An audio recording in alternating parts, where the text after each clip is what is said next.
pour, allez, on va dire 10 petites minutes. Et puis après, on reviendra ici pour éventuellement, je dirais, faire les discours qui vont bien. Pas non plus y passer un temps infini. Donc, qui même me suit, c'est ce qu'on dit. Tout le monde t'aime alors. Voilà.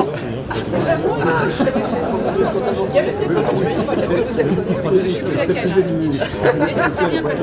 Voilà. Et puis là, C'est bien. Allez, on va aller place de la Liberté. Ah oui.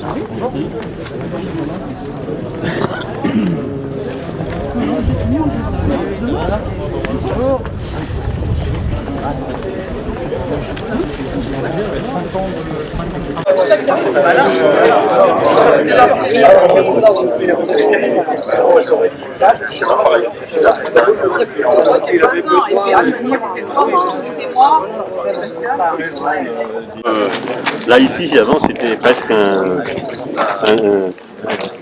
C'est une habitation. Ouais, alors,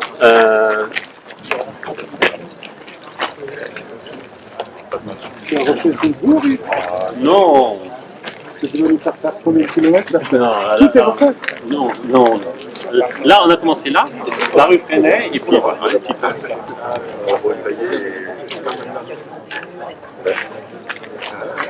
Donc ici, c'est Place de la Liberté, bien sûr, suite avec le chêne de la Liberté qui a été planté.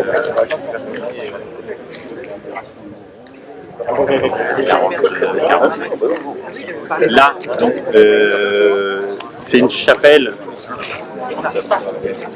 C'est la chapelle de l'Action de Grâce. En fait, ici, c'était un ancien couvent. Une chapelle privée. Une chapelle privée. Donc, c'était un ancien couvent.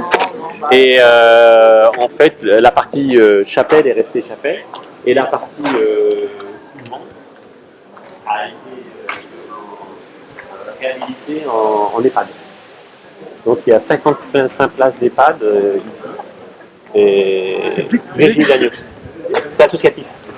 Donc, c'est privé, mais associatif. On a un autre EHPAD de 85 places, papillon d'or sur l'autre périphérie de Bourg. Et la situation financière, ça va? Les EHPAD, c'est compliqué. Hein. Les EHPAD, je pense que. C'est vrai qu'on je sais pas parler comment. des EHPAD publics, Alors, des EHPAD associés. les EHPAD, alors moi je connais pas trop, mais apparemment ils ont des situations similaires. Sur l'EHPAD public, on a dû voter un budget déficitaire sur 2024, déficitaire de 800 000 euros. On espère qu'il n'en sera pas là. On a dû perdre sur l'année passée, on a dû perdre à peu près 100 000 euros. L'année d'avant, à peu près autant. Il y avait une trésorerie, heureusement confortable. Heureusement confortable, mais voilà, quand on commence à taper 100 000, 150 000 euros tous les ans, on ne sait pas comment ça va terminer. C'est-à-dire que ça serait un peu au détriment de l'investissement. Donc ici, ça a été un vrai champ de bataille, hein, puisqu'on a fait on a refait, effectivement, là, on voit quelque chose de propre. On a l'impression que ça n'a pas beaucoup travaillé, mais on a quand même refait tous les réseaux. Donc voilà. T'as bossé sur ce dossier? Oui. Ah oui, je suis pas venu là juste pour boire des coups. Hein. Non, on a retravaillé toutes les rues, la place. Anne-Charlotte, qui est l'architecte, a retravaillé sur la halle dans laquelle on va réceptionner tout à l'heure.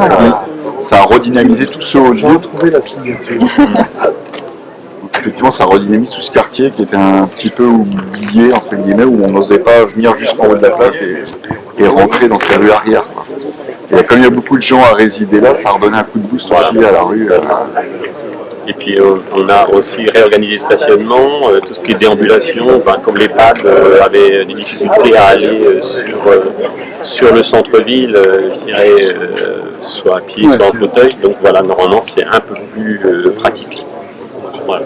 On a essayé d'effacer tout ce qui était bordure et autres pour que l'espace soit polyvalent, plus facile d'accès pour les PMR, pouvoir faire des fêtes, du déballage, des opérations culturelles aussi sur le site. Normalement, ça devrait bien marcher. Des espaces plus partagés, donc où la voiture aura encore sa place, mais surtout les piétons et les familles. Voilà. On refait machine arrière.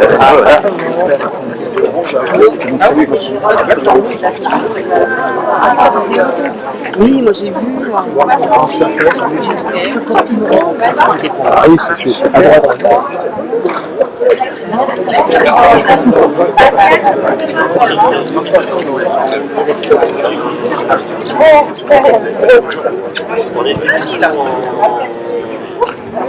Bon, les 15 dernières années ont été compliquées. Parce qu'on avait, une population plutôt vieillissante, rurale vieillissante, hein, sur le même. Mais là, depuis 3-4 ans, on bénéficie aussi de terres. À peut-être le centre de Bretagne, puis on a quand même un endroit immobilier qui est encore accessible. Combien vaut un pavillon comme ça dans le cœur de bourg quand il est grand? Alors, il y a deux trucs. Alors, le problème, c'est qu'il y a beaucoup de la construction ancienne comme ça qui n'a pas été réhabilitée. Donc, quelque part, là, ça comme ça, non réhabilité, ça vaut 85. Oui, bien sûr. C'est tout, en travaux. Avant, c'était presque un parking. Donc les gens arrivaient par là, donc, les voitures se garaient au milieu et les véhicules faisaient le tour avec. Donc ici, il n'y a pas de place pour le piéton. Voilà. On a remis la voiture, on ne l'a pas interdit. La voiture en face à face, du stationnement plutôt limité dans le temps et avec un sens unique. Et puis ce qu'on souhaitait surtout, c'est créer un espace de vie pour les gens. Bon, là ici on fait le marché, donc là on avait un marché qui était devant le matin.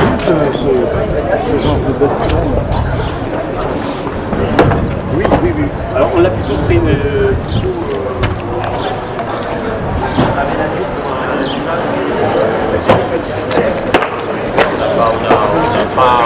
on l'a pas isolé, on l'a pas chauffé.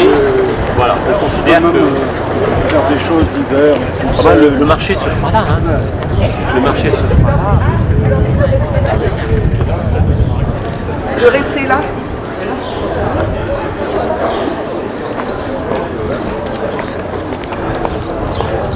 Tout l'alimentaire est représenté, soit des poissonniers, bouchers, légumes, océiculteurs, fruits. On n'a pas fini. Ici, en fait, toute cette partie haute, c'était des bâtisses, mais qu'on avait construits. C'est pas que ça. On en est propriétaire, mais ça fait pas longtemps. Donc on a vu avec des entreprises pour refaire, mais c'est pareil, le temps qu'on s'organise. On avait plein de choses comme ça. À côté, là, on est en train de on veut vraiment continuer à se faire. Et puis là on a fait. Alors il y avait déjà un petit espace paysager là, mais qui était plutôt en friche, qui était plutôt non entretenu. Donc on va lui faire parce que l'idée aussi c'est de faire en sorte que, on a parlé d'un espace partagé, c'est que les familles puissent venir, puis passer un agréable moment. C'est magnifique, voilà. C'est génial les jeux là. Ouais, c'est plutôt. Ça fait vraiment bois nature, etc. Alors cet espace là, il est un peu sauvage, mais on l'a gardé un petit peu sauvage comme ça. Parce que c'est refaire que du neuf aussi, c'est pour que n'avait pas un budget extensible. Est-ce que l'enveloppe totale Alors là, je vais en évoquer tout à l'heure, on est à 2 millions 2. Donc c'est là aussi, tu vois, il est raisonnable.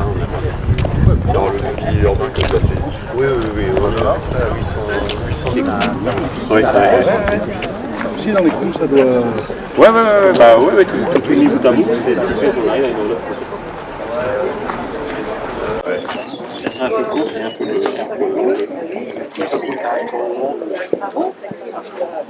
Ça crée de la jonction, de venir, elles sont un peu une aire de jeu pour les enfants. Tu peux acheter ta pizza là, tu peux les manger elles sont pas très profondes et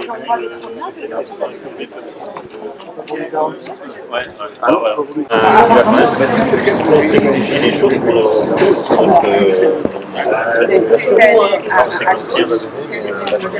c'est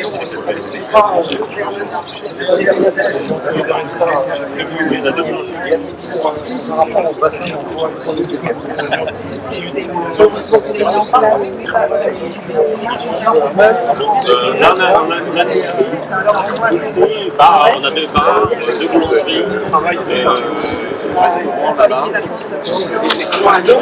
Oui, alors ici, il y a 1100 enfants. On a à peu près 1050 personnes qui partent tous les matins travailler. Bon, bien sûr, il y en a qui restent, il y en a qui partent, il y en a qui viennent. Voilà. On a plutôt des revenus moyens au-dessous de la moyenne.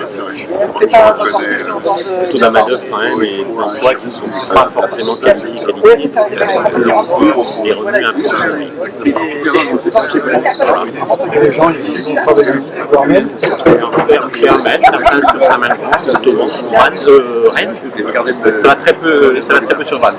Rennes, beaucoup. Il y a les mains etc. C'est pour ça que quand on parle effectivement, quand on parle du train, alors ça, pour certains ça peut paraître, bah non, c'est vraiment cohérent. Hein. Ça serait une vraie connexion avec la périphérie lyonnaise. Exactement, on est tous pareils. Là maintenant, on a un côté de travail, mais ça peut être effectivement, si elle part à 7h, 7h15, ça peut bien se passer, mais si elle part à 7h15, Rennes c'est 1h15, 1h30, c'est horrible. Alors qu'on commence à 50 minutes.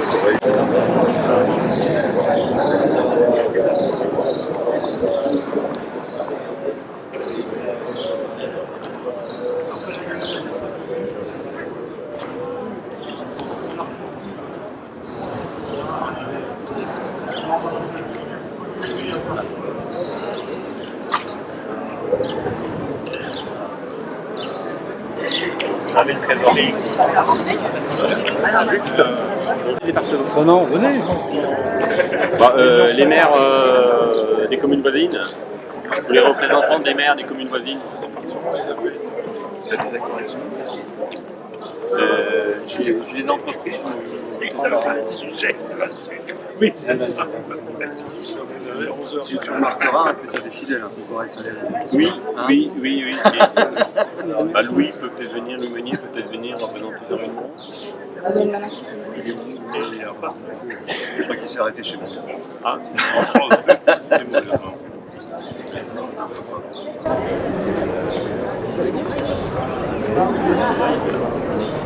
bon, bah c'est pas grave. C'est bon? Bon? Allez, coupe. Allez, on y va. Allez. C'est bon, Patrick? C'est bon? On est prêt. Si c'est le ciseau qui coupe, en plus si. Faut bien tendre, messieurs. Si tu veux. Voilà.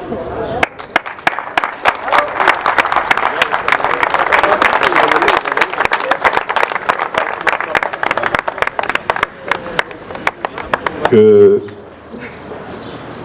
vais déjà remercier, messieurs les sénateurs, monsieur le président de Péromel Communauté,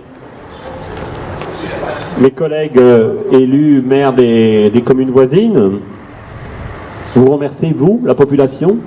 Remercier aussi les représentants des entreprises qui ont pu travailler à ce projet, qui a quand même duré un certain temps.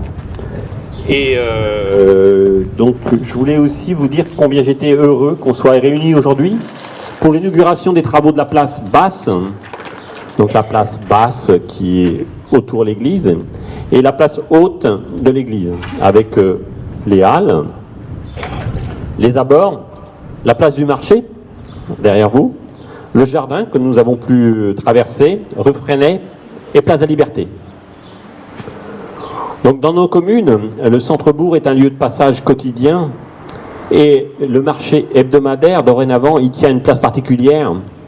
Aussi, je souhaiterais en profiter pour faire un petit retour en arrière sur les marchés de Moron. Les marchés furent officialisés le 27 août 1421, donc ça remonte déjà un petit peu, et se déroulaient à l'époque sur la place de l'église, ici même, située sous les halles réservées à cet effet, donc qui était plutôt plutôt là où est mise la rue. Et se déroulait sur la place de l'église, située sous les halles réservées à cet effet. À ce moment-là, les transactions étaient essentiellement liées au commerce de céréales, blé, seigle, avoine et lin. En 1863, les foires devinrent mensuelles et le commerce des volailles et veaux se rajouta à la vente de céréales. La foire aux cochons avait lieu quant à elle au champ de foire, actuellement place Henri Thébault, juste devant la mairie. Je sais pas si... foire aux cochons, bah, c'est comme ça. C'était une spécificité moronaise. En 1899, les halles d'alors furent remplacées par une nouvelle construction métallique. Ce nouveau bâtiment, sans élégance, fut fait à l'économie et ouvert à tout vent, lui valant le surnom de parapluie de la municipalité. Ce bâtiment métallique fut déconstruit en 1953 et vendu à M. Morteveil, qui les transféra rue Mathurin-Maillard, sur un terrain privé. En 2019, nous avons saisi l'opportunité de participer à l'appel en candidature Dynamisme des bourgs ruraux et des villes en Bretagne, afin de donner un second souffle à cette place en y présentant les opérations qui nous rassemblent ce jour. Notre candidature avait ainsi été validée par l'État et ses partenaires. Cela a permis à plusieurs opérations de bénéficier d'un soutien financier très important. Pour mémoire, la commune avait proposé pour l'ensemble de son territoire 23 projets dans le cadre de l'appel à candidature. 8 d'entre eux ont été retenus et aujourd'hui nous mettons notamment à l'honneur la réalisation des halles, de ses abords, de la place de marché, de l'aménagement de la place basse et haute de l'église, la création d'un jardin avec ses jeux pour enfants. En complément des dossiers retenus pour l'appel à projet, d'autres dispositifs ont permis de financer ces opérations et de réaliser également l'aménagement de la rue Freinet et de la place de la Liberté. Les travaux que nous inaugurons maintenant présentent un coût global de 2 263 050 € 77 centimes. Très précis. C'est précis. Oui. Nous avons pu bénéficier du concours financier de l'Europe pour 50 000 €, de l'État pour 553 000 551 €, la région Bretagne pour 550 000 € et le département du Morbihan pour 313 502 € 60 centimes. La commune de Moron a fléché 812 997 € 17 centimes de fonds propres pour permettre l'équilibre du plan de financement. Et afin de parfaire l'opération, nous avons travaillé avec la rénovation de l'éclairage public, l'effacement des réseaux électriques et de télécom pour un montant de 443 252 € et pour lequel Morbihan Énergie nous a accompagnés techniquement et financièrement à hauteur de 69 123 €. Donc aujourd'hui, nous espérons voir tous ces aménagements réalisés devenir un lieu de vie, de rencontre entre la population et ainsi insuffler une dynamique commerciale pour y créer le cœur de notre commune. Cette inauguration est l'occasion pour moi de remercier d'abord l'ensemble des financeurs, bien sûr, qui ont apporté leur soutien à cette opération et sans qui nous n'aurions bien sûr pas pu lancer ces travaux. Je félicite également les entreprises pour la qualité de leur travail sous les conseils avisés du cabinet Rigidel, de ses partenaires, ainsi que d'Artopia et de Bretagne Consultants Travaux, qui ont grandement contribué à la réussite de ces dossiers. Je tiens aussi à témoigner ma gratitude aux agents administratifs de la mairie, aux élus pour leurs investissements dans ces différents dossiers, notamment notre adjoint aux travaux, c'est-à-dire qui dit travaux dans un centre-ville, c'est pas un long fleuve tranquille. Je pense que certains maires ont vu passer ces travaux et ont eu aussi des fois les désagréments que ça peut engendrer. Monsieur Julien Jourdon, responsable des services techniques, qui ont suivi les travaux engagés en janvier 2022 aux côtés de Morbihan Habitat, qui nous a apporté son expertise. Enfin, il me paraît important de saluer la patience et la bienveillance dont ont fait preuve commerçants et riverains vis-à-vis des désagréments liés à ces travaux.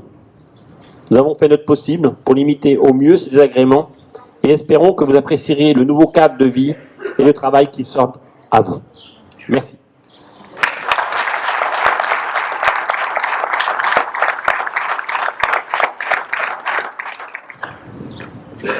Les officiels. Bien, merci Yves. Merci pour cette invitation. Merci d'être là. Je tiens à remercier les parlementaires d'être largement présents, de venir sur notre territoire, saluer le travail qui peut s'y faire. Donc je tenais également à saluer mes collègues élus de l'intercommunalité qui sont présents aujourd'hui. Et bien entendu, tous les élus et populations et ceux qui ont travaillé sur ce site ici à Moron. Ce projet, j'en ai entendu parler depuis bien longtemps. Je me souviens depuis la création de cette grande intercommunalité où justement Moron nous a rejoints à Pleuhermel, à Josselin et au Port-Rouët pour faire cette grande intercommunalité. On parlait des travaux nécessaires dans les centralités. Travaux nécessaires dans les centralités pour créer de l'attractivité et aussi montrer l'importance que revêt une centralité sur son territoire. Et Moron en fait partie. Et aujourd'hui, je dirais, c'était important de pouvoir restructurer les choses, organiser les choses. Pour cela, j'entendais parler des halles. Toujours les halles. Et encore les halles. Je me disais, comment ça va se passer? Où est-ce que ça va se passer? Eugène, même en son temps, m'en avait déjà parlé. Et quelque part, je vois cette réalisation d'aujourd'hui qui est conforme un peu aux attentes. Ce qu'il y a de bien, c'est qu'en plus, vous avez continué par l'aménagement, effectivement, au sol, l'aménagement des routes, l'aménagement des jonctions qu'il peut y avoir entre les routes, et ça, c'est important. C'est aujourd'hui cette politique de cheminement où on peut justement se promener dans le centre-ville qui importe pour donner de l'attractivité. L'heure est je dirais, est véritablement aux inaugurations, puisque demain, c'est à Pleuhermel. C'est chez moi qu'on fait la même chose, avec le même cabinet. Artopia, je le vois, il est vraiment partout, il arrive à faire des choses qui sont pas mal, finalement, et qui vont bien dans notre territoire. Bravo, David, pour ces réalisations.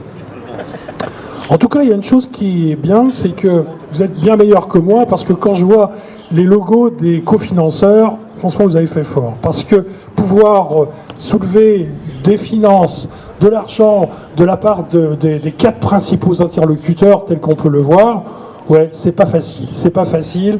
Et quelque part, vous les avez obtenus.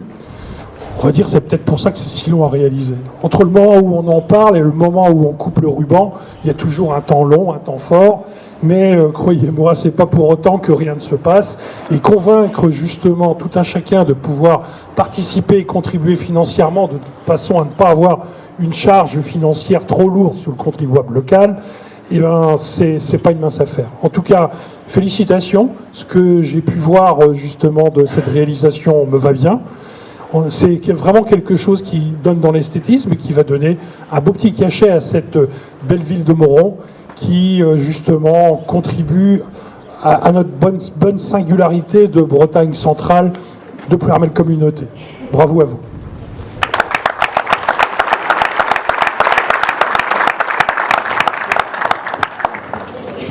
Monsieur le maire, cher Yves, alors moi je suis Simon Usenat, sénateur du Morbihan, je suis avec mon collègue Yves Leneven qui prendra la parole tout à l'heure, vraiment en tant que sénateur. Moi là j'interviens au titre de mon mandat de conseiller régional avec mon collègue Paul Molac qui est l'élu référent pour le territoire de Pleuhermel Communauté.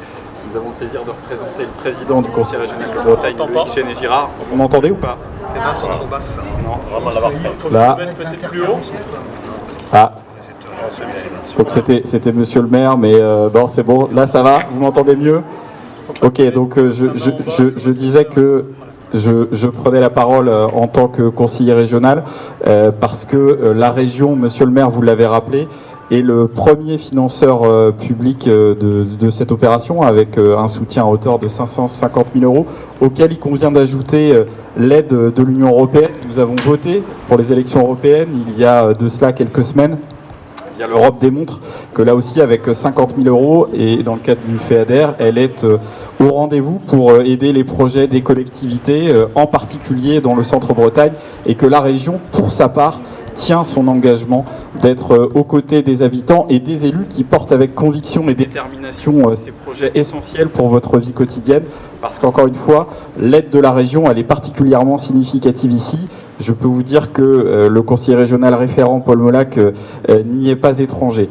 Moi, monsieur le maire, cher Yves, je voulais vraiment mettre en lumière la dimension structurante du projet que vous avez porté depuis presque 5 ans. On en échangeait tout à l'heure.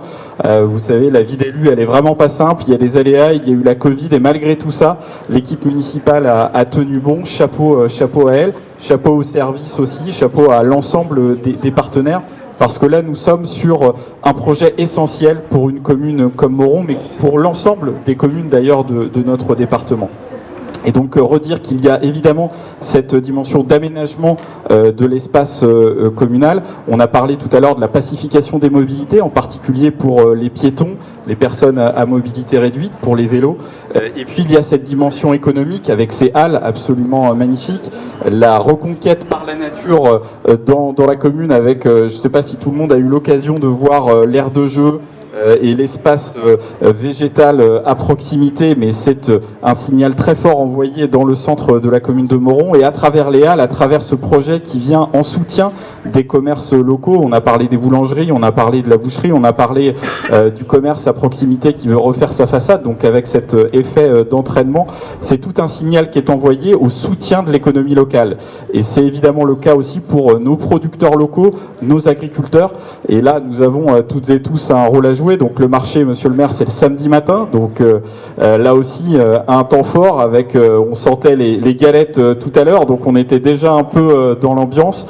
En tout état de cause, monsieur le maire, un très grand bravo pour ce projet. Vous êtes allé chercher quasiment 60% de financement. Là aussi, il faut être au boulot, mobilisé matin, midi et soir.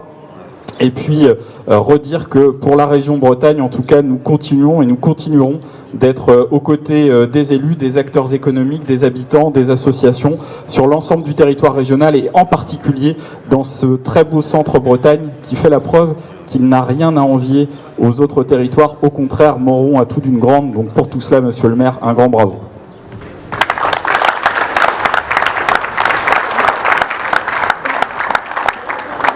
Il me reste à faire le dernier petit mot, je vous rassure, je vais être très court. Monsieur le maire, merci de cette invitation, mesdames et messieurs les élus, enfin messieurs les élus, il n'y a pas de femmes.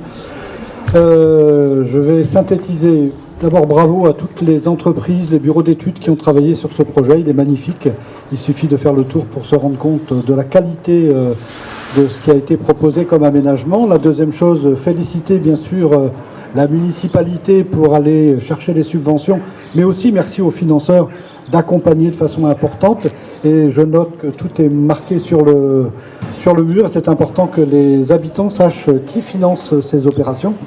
Et pour finir, moi je voudrais revenir un petit peu sur la stratégie de la commune et la volonté politique de la commune de faire de ces travaux un vrai outil effet levier, un vrai outil d'attractivité pour développer cette centralité rurale qu'est Moron. Vous avez une carte à jouer sur le secteur du nord-est de ce département.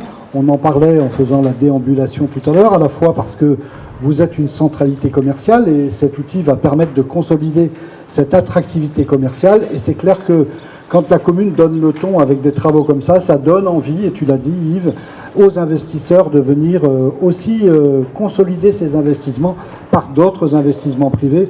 En tout cas, pour tout ça, bravo. Et puis je pense que la courbe ascendante de progression de la population de Moron est en train de s'enclencher de façon durable grâce à ces investissements. Merci.